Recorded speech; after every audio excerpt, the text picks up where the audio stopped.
আজকে অর্থমোক্ষর তরফ থেকে এটা প্রথম ভিডিও যেখানে আমরা না আপনাদের সময় নষ্ট করতে এসেছি, না আপনাদের শেয়ার মার্কেটের সম্বন্ধে কিছু শেখাতে এসেছি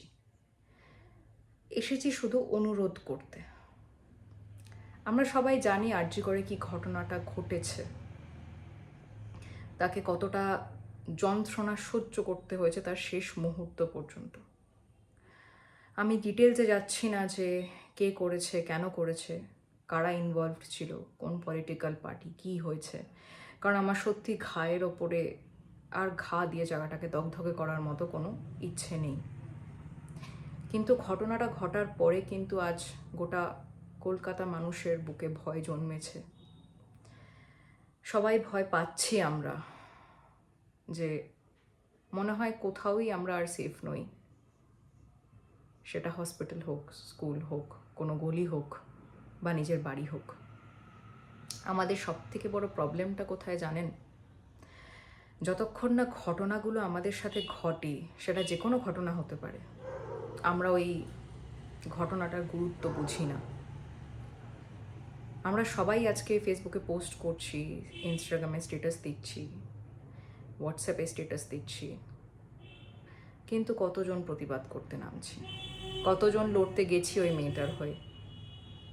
খুব কমজন। তাই আমাদের তরফ থেকে, অর্থমোক্ষর তরফ থেকে বা প্রত্যেকটা মেয়ের তরফ থেকে আপনাদের কাছে একটা অনুরোধ।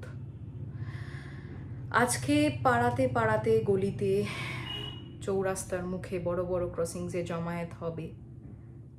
যারা যারা এই ভিডিওটা দেখছেন, সেটা বাবা হতে পারেন, কারোর জ্যাঠা হতে পারেন, কারোর দাদা হতে পারেন, কারোর মা হতে পারেন, কারোর দিদি হতে পারেন।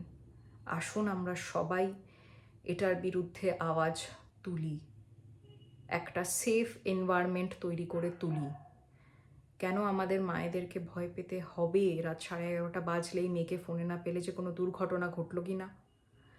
কেন এটাই সবার আগে মাথায় আসবে? কেন এটা মাথায় আসতে পারে না যে গাড়ি খারাপ হতে পারে, রাস্তায় জ্যাম থাকতে পারে, ট্রেন লেট থাকতে পারে?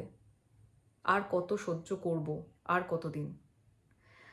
তাই সবার কাছে অনুরোধ, আজকে যে জমায়েতটা হবে সবাই সেটাতে পার্ট নিন, আওয়াজ তুলুন। কারণ আর মনে হয় না চুপ করে থাকার কোনো জায়গা রয়েছে, সময় রয়েছে।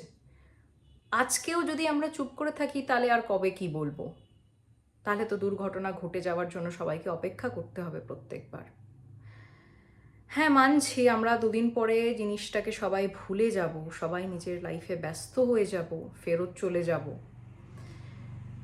কিন্তু চুপ করে থাকলে হবে না।